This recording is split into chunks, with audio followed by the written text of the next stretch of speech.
वालिद साहब की तबीयत अब कैसी है? अब्बा हुजूर की तबीयत वक्त के साथ बिगड़ती ही जाती है भाई दारा। जैसे ही ये खबर बाहर पहुंचेगी कि बादशाह की तबीयत नासाज है, दुश्मन ताकतें सर उठाने लगेंगी। तख्त की हिफाजत के लिए जंग के मैदान में भी उतरना पड़ सकता है। वक्त हाथ से फिसलता जा रहा है दारा। कुछ भी हो सकता है, हमें हर मुश्किल के लिए तैयार रहना होगा, चाहे जंग ही क्यों ना हो। दारा शिकोह सभी से अलग था। उसे तो यकीन था कि हिंदू धर्म और इस्लाम के एक होने में ही हुकूमत की भलाई है। दोनों संस्कृतियों के मिलाप के लिए वो हिंदू साहित्य, समाज, संगीत और तौर तरीकों को समझने की पूरी कोशिश में लगा था। शायद यही वजह थी कि कट्टरपंथी औरंगजेब ने खून खराबे के बल पर तख्त को हासिल कर लिया।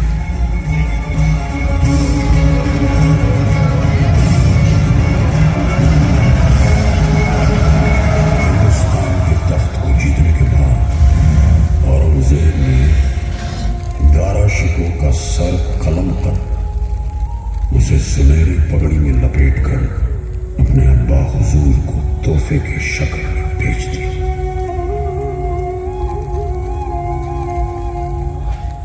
औरंगजेब की हुकूमत में लाल किले में संगीत, नृत्य, कविता और कला जैसे हर हुनर पर सख्त पाबंदी लगा दी गई। इस हुकूमत के अंत के साथ ही पूरी मुगलिया हुकूमत की पकड़ हिंदुस्तान पर कमजोर होती गई। दक्षिण में मराठे, पंजाब में सिख, असम में अहोम और न जाने कितनी जगहों पर अलग अलग बाज ताकतें खड़ी होने लगी। सबकी नजर अब मुगलिया हुकूमत के शाही तख्त पर थी।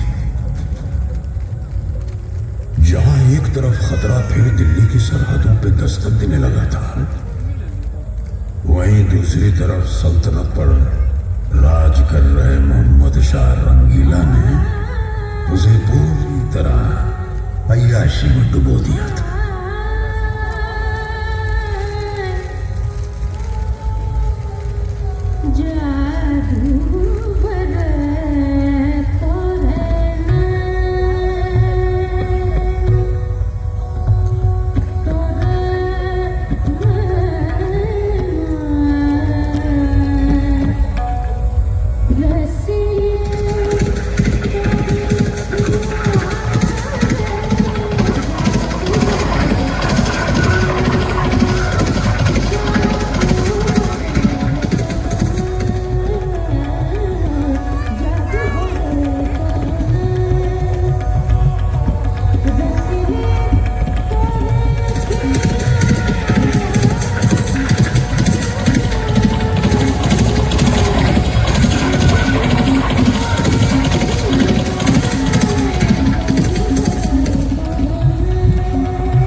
फारस से एक ऐसा तानाशाह आया जिसने लाल किले की शान को पल भर में मिट्टी में मिला दिया।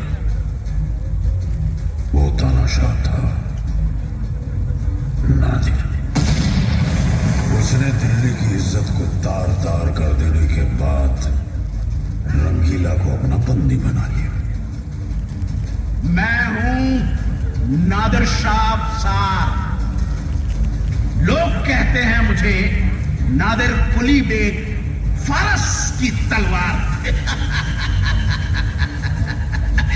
दिल्ली को मैंने दिल से लूटा है। अब तो बस एक ही तमन्ना है, ये तख्ते ताऊस, तख्ते ताऊस। आज और अभी से ये तख्ते ताऊस हुआ हमारा, नादिर शाह अफसार का।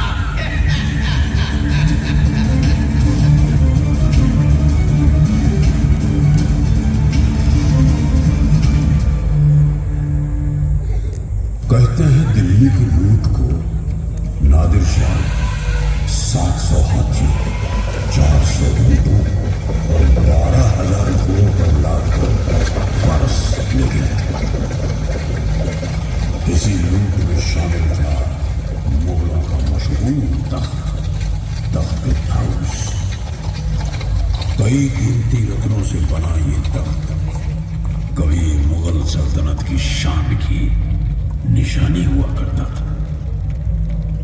न जाने कितने दिनों तक जली थी ये दिल्ली, पर इस डगमगाती हुई हुकूमत के पास अभी एक और नूर बाकी था, कोहिनूर।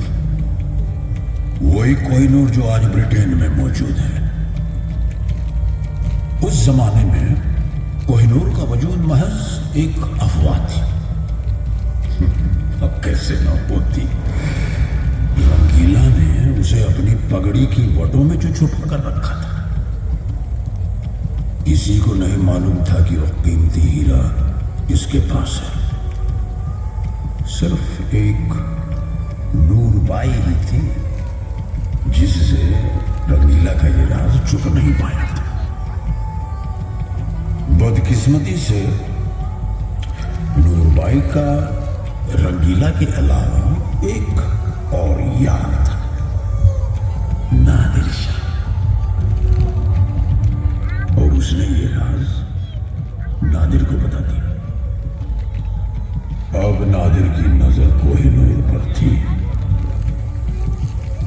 उसने मोहम्मद शाह को आगरा बुलवाया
राज के बहाने हीरे को हासिल कर लिया।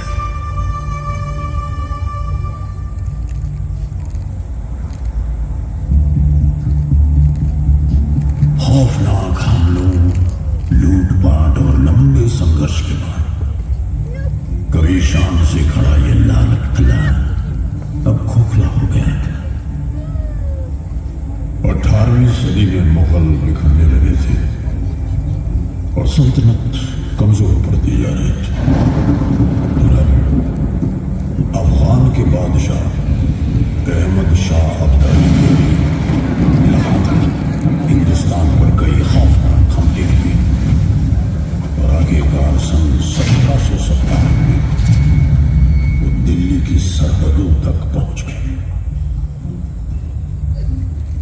उस वक्त राज कर रहा मुगल बादशाह आलमगीर बस नजीब के हाथों की एक कठपुतली बनकर रह गया और ताकतवर बनने की चाह में उसने आलमगीर कुल्बे का कत्ल कर दिया।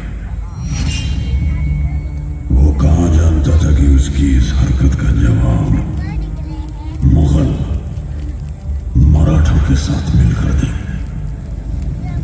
मदद के लिए आए मराठों की विशाल और शक्तिशाली फौज ने किले को बाहर से घेर लिया।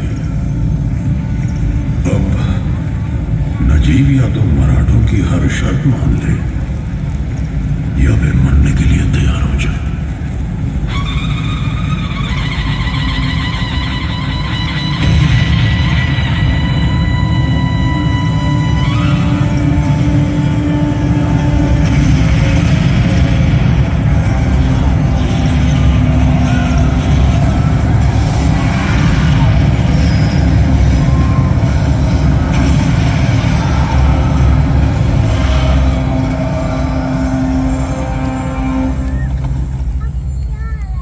लगता है बारूद के गोलों की बरसात अब रुक गई है।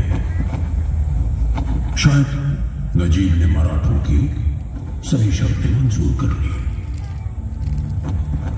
मराठों ने आलमगीर को तख्त पर बैठा तो दिया, लेकिन दिल्ली में अब पेशवा का ही राज था और लाल किला मराठों का हो चुका था।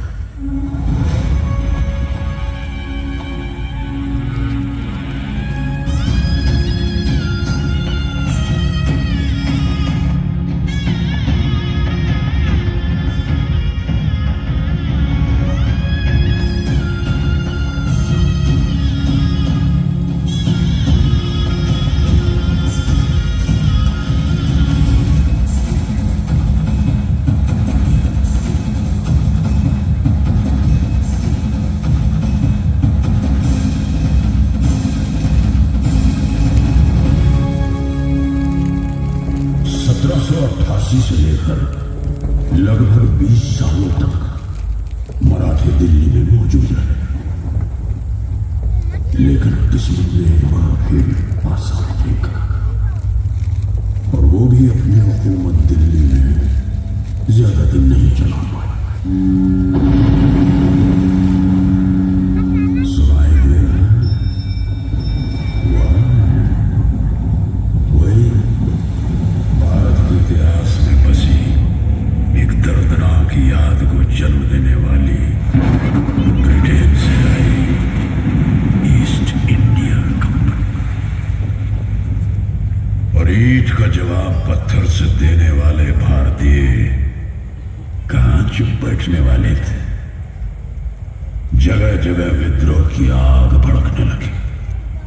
नाना साहब, तातिया टोपे, अजीमुल्ला, बांदा का नवाब और झांसी की रानी अब आजादी की जंग के लिए तैयार होने लगे। गुप्त पैगाम कमल और रोटी के जरिए गांव-गांव घूमने लगे ताकि अंग्रेजों को इस बगावत की खबर न लगे। 10 मई 1857 के दिन क्रांतिकारी आजादी का नारा लगाकर मेरठ से दिल्ली की ओर निकल पड़े, बादशाह हिंद को अपने फर्ज की याद दिलाने। बादशाह हिंद यानी कि मुगलिया हुकूमत का आखिरी वारिस बहादुर शाह जफर। बादशाह सलामत रहे। हुजूर, अंग्रेजों की ये कंपनी पिछले 100 सालों से अपने निजी मकसदों के चलते हमारा इस्तेमाल कर रही है। सरहदें तो तब पार हुई जब हमें जबरन राइफल इनफील्ड चौगन थमा दी गई। इस राइफल को चलाने के लिए कार्टेज को मुंह से फाड़ना पड़ता है। कार्टेज को दांत से फाड़ने का मतलब गाय और सुअर की चर्बी को अपने मुंह से लगाना। और अब बगावत तो होकर रहेगी। आज से हर दिन तक हमारा नाम और हिमायत दोनों हिंदुस्तान के साथ रहेगा। हम सब एक होकर अपनी जमीन की आजादी के लिए जंग लड़ेंगे। लाल किले से दी गई 21 तोपों की इस सलामी से पूरा शहर जागा। सदियों बाद शाही तख्त को अपनी खोई हुई इज्जत वापस मिली और पूरा देश दुश्मन का सामना करने के लिए एक होकर खड़ा हुआ। आजादी की ये जंग बख्त खान की अगुवाई में लड़ी जा रही थी, जिसे खुद बादशाह ने चुना था। हिंदुस्तानी फतेह के बहुत करीब थे जब बख्त खान ने बादशाह से अपनी अगुवाई में एक आखिरी जंग लड़ने की दरख्वास्त की। बादशाह ने बख्त खान की बात मान तो ली, लेकिन उन्हें क्या मालूम था कि उनके महल में ही अंग्रेजों के वफादार खबरी छुपे बैठे हैं। कोई और नहीं बल्कि उनके अपने परिवार के सदस्य। बदकिस्मती से वो गद्दारों के बहकावे में आ गए और उन्होंने जंग में अपने फर्ज को त्याग दिया। फिर घुस पड़े अंग्रेज लाल किले के अंदर। सैनिकों का जोश टूट गया और वो बिखरने लगे। शाही परिवार हुमायूं के मकबरे में जा छुपा।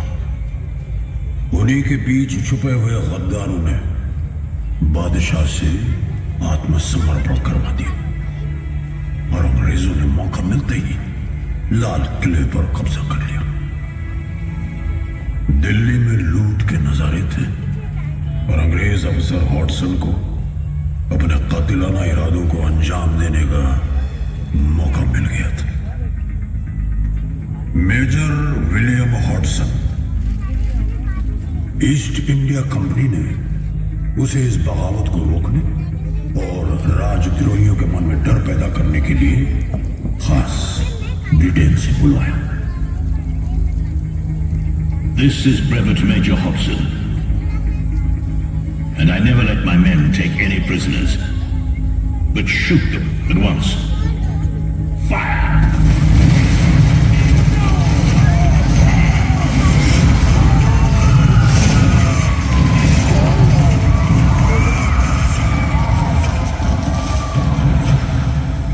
और फिर अंग्रेजों ने लाल किले में चलाया पहला राजद्रोह का मुकदमा। कई शहजादों को फांसी दी, कई इनकलाबियों को मार गिराया। मुकदमे के नतीजे के बाद बादशाह को देश निकाला देकर रंगून बेच दिया गया। कितना है बदनसीब जफर, दफन के लिए 2 गज जमीन भी न मिली। कोई यार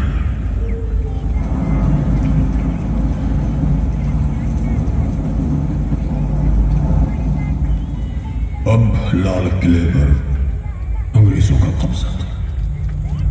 इस 1857 की जंग के बाद ईस्ट इंडिया कंपनी का भी अंत हुआ। हिंदुस्तान अब अंग्रेजों की महारानी के साम्राज्य का हिस्सा बन गया।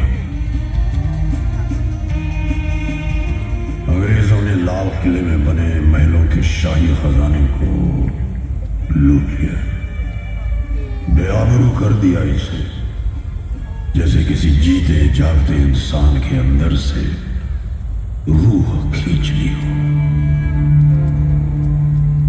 1857 में जो आग देश की आजादी के लिए उठी थी, अंग्रेजों ने उसे दबा तो दिया, लेकिन उस आग ने ज्वाला का रूप ले लिया था। देश को अंग्रेजों से आजाद कराने के लिए वतन परस्ती की अलग अलग आवाजें उठी। मुल्क में इनकलाब को एक नई दिशा मिली। 1911 में अंग्रेजों ने दिल्ली को अपनी राजधानी बनाया तो लाल किले की अहमियत और उभरी। एक बार फिर वो हिंदुस्तान का प्रतीक बन गया। अब हिंदुस्तानी जानते थे कि अंग्रेजी हुकूमत को हटाना है तो लाल किले पर भारत का झंडा फहराना होगा। 1941 में हिंदुस्तानियों ने आजादी की तरफ एक और कदम बढ़ाया और आजाद हिंद फौज का जन्म हुआ। हिंदुस्तान की अपनी फौज। इस आंदोलन की शुरुआत की Subhash Chandra Bose. We have undoubtedly traveled a long way towards the goal of Swaraj, but complete independence has yet to be won.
सिपाहियों में से लगभग 23,000 शहीद हो गए। कुछ 15,000 को बंगलुरु, बैंकॉक और सिंगापुर से पकड़ कर हिंदुस्तान लाए। नीलगंज, मुल्तान, मद्रास और कई अन्य जगहों पर उन्हें कैद करके उन पर जुल्म उठाए गए। कितनों को तो राजद्रोही करार देकर फांसी के फंदों पर चढ़ा दिया।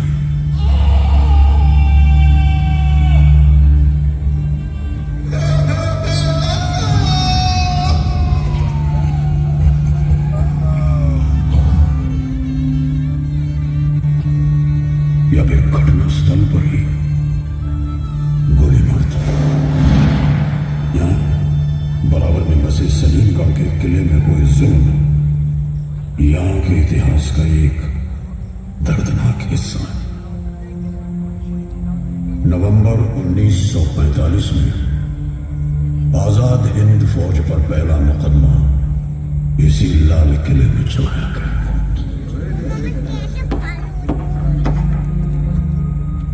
अंग्रेजों से हिंदुस्तानियों की ये एकता बर्दाश्त नहीं हो रही थी। देश के टुकड़े करने के लिए उन्होंने एक और दांव खेला। मुकदमे के लिए 3 अलग अलग धर्म यानी हिंदू, मुसलमान और सिख से एक सदस्य चुना, लेकिन असर इसका उल्टा हुआ। लोगों का संकल्प अब और भी मजबूत हो गया।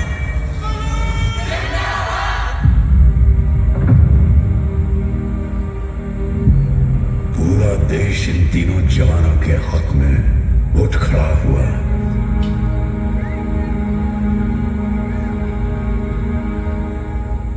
लाल किले से आई आवाज, सैबर दिलों Shahnawaz.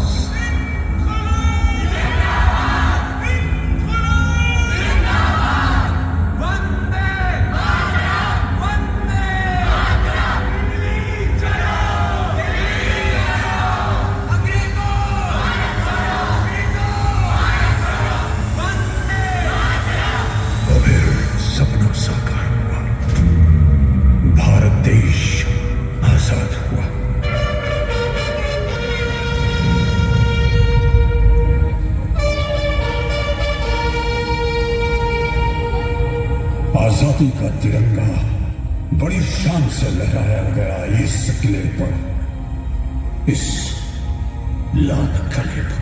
On this historic day, when India takes her place as a free and independent dominion in the British Commonwealth of Nations, I send you all my greetings and heartfelt wishes. Long years ago, we made a pact with destiny. At the stroke of the midnight hour, when the world sleeps, India will awake to life and freedom.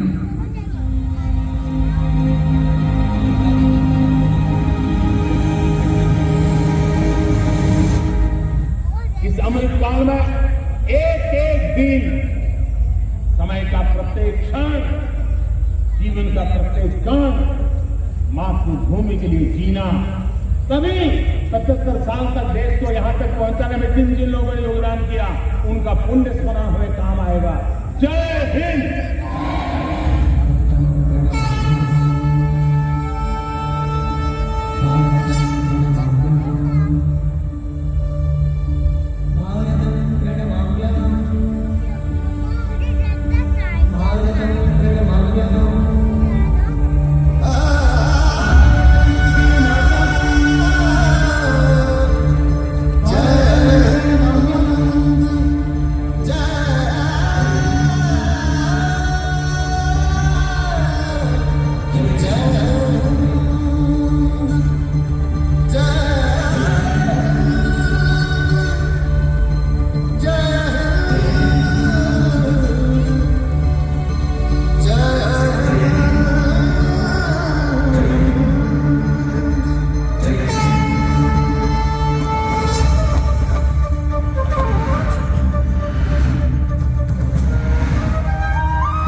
गाना